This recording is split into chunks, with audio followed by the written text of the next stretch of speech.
Hello everyone and welcome back to the Physio Bench, your go-to channel for medical classes. Today we will taking about one of the most important joints in our body that play a role in nearly every movement we make. That is the shoulder joint. So why wasting time? Let's explore the world of shoulders. So today we are going to discuss about the most important topic, the shoulder joint. Shoulder joint is a type of ball and socket joint. Its articulation are pear shaped glenoid cavity articulates with the head of humerus. Glenoid cavity is a shallow cavity, so it can be ruptured. So it is protected by a fibrocartilage, and this fibrocartilage is known as glenoidal labrum, which deepens the cavity. The capsule of the shoulder joint is very thin and it extends from the anatomical neck of humerus to the margin of glenoid cavity. Long head of biceps brachii is intracapsular. The capsule is supported by rotator cuff muscles. What is rotator cuff muscles? We will discuss the rotator cuff muscles in great detail in a latter part of the video.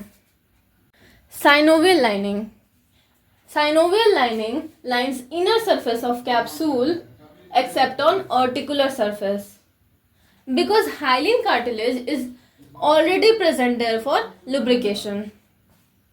Synovial lining extends as tubular sheath around long head of biceps muscle and deep to subscapularis muscle, which I have shown here.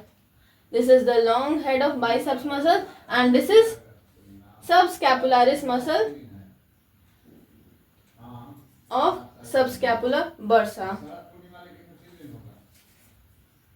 which is extending from subscapularis muscle and forming the subscapular bursa.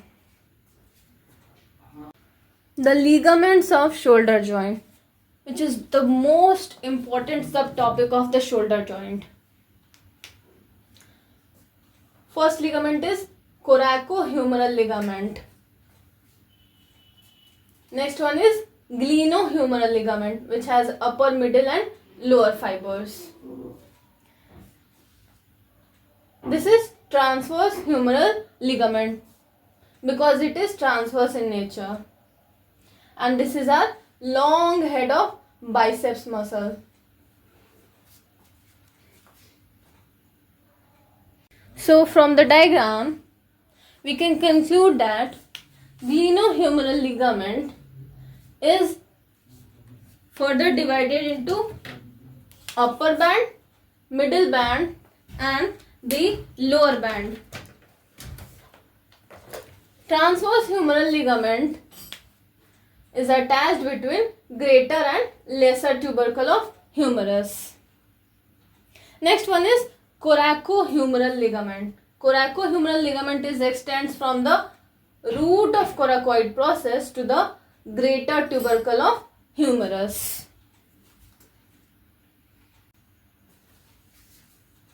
Injury to transverse humeral ligament will cause nipping of the long head of biceps muscle, which cause instability of shoulder joint. Because transverse humeral ligament gives stability to shoulder joint at the lateral aspect. So it is the most important ligament. Additional support of shoulder joint is provided by coracoacromial arch, which is secondary socket of shoulder joint, and the musculotendinous cuff, which is also called as rotator cuff. Relations of shoulder joint देखने से पहले हम लोग को direction specify करना होगा. ये है हमारा सुपीरियर, ये इंफीरियर, इधर हमारा एंटीरियर हो जाएगा, इधर हमारा पोस्टीरियर. तो इसी तरह से मैंने डायग्राम बनाया है तो सुपीरियर रिलेशन में आपको सब एक्रोमियल बर्सा दिखाई दे रहा होगा, ये सुप्रास्पाइनेटस मसल देखने को मिलेगा, ये जो मैंने हाईलाइट किया ब्लू से। कोरैको एक्रोमियल आर्च आपको दिखाई दे रहा होगा acromion process and coracoid process के बीच में, ये रहा कोरैको एक्रोमियन आर्च। फिर जब हम इंफीरियर रिलेशन देखेंगे तो उसमें आपको ये long head of triceps muscle देखने को मिलेगा, पीसीएच यानी कि पोस्टीरियर सर्कमफ्लेक्स ह्यूमरल आर्टरी और एक्सिलरी नर्व, ये तीनों हमारा इंफीरियर रिलेशन में आ जाएगा। एंटीरियर रिलेशन में आपका ये एंटीरियर हो गया, तो एंटीरियर रिलेशन में आपको सब स्कैपुलैरिस मसल देखने को मिलेगा और एंटीरियर फाइबर्स ऑफ डेल्टॉइड देखने को मिलेगा, ये हमारा anterior fibres of deltoid. Posterior relation में आते हैं तो आपको पोस्टीरियर रिलेशन में इंफ्रास्पाइनेटस देखने को मिलेगा मसल, साथ ही हम लोग को टेरिस माइनर, जो मैंने यहाँ पे शो किया टेरिस माइनर मसल है, और पोस्टीरियर फाइबर्स ऑफ डेल्टॉइड, ये हमारा पोस्टीरियर फाइबर्स ऑफ डेल्टॉइड।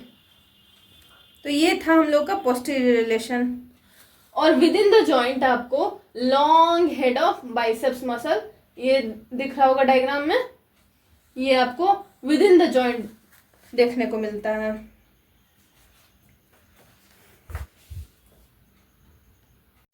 जो भी मैंने ब्लू से शो किया है, जैसे कि हमारा supraspinatus, infraspinatus, teres minor and subscapularis muscle, ये चारों क्या है, तो ये रोटेटर कफ मसल्स हैं जो कि हमारे शोल्डर जॉइंट को स्टेबिलिटी प्रोवाइड करता है। नर्व सप्लाई शोल्डर जॉइंट का कौन करता है, तो axillary nerve and subscapular nerve. Blood supply of shoulder joint कौन करता है, subscapular artery and circumflex humeral artery. Movements and muscles involve, shoulder के फ्लेक्शन में कौन सा मसल इन्वॉल्व होता है, पेक्टोरालिस मेजर और पेक्टोरालिस मेजर का क्लैविक्युलर फाइबर एंड डेल्टॉइड का एंटीरियर फाइबर। एक्सटेंशन में कौन सा मसल इन्वॉल्व होगा, posterior fibres of deltoid and latissimus dorsi.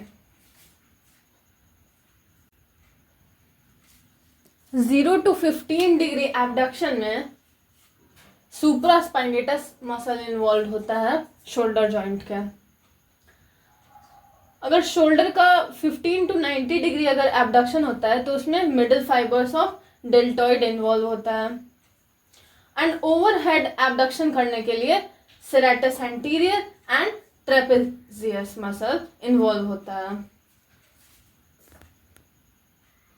In adduction of shoulder joint, pectoralis major muscle and latissimus dorsi muscles are involved. In medial rotation of shoulder joint, subscapularis muscle and pectoralis major muscle is involved. For external rotation of shoulder joint, deltoid, posterior fibers and infraspinatus muscles are involved.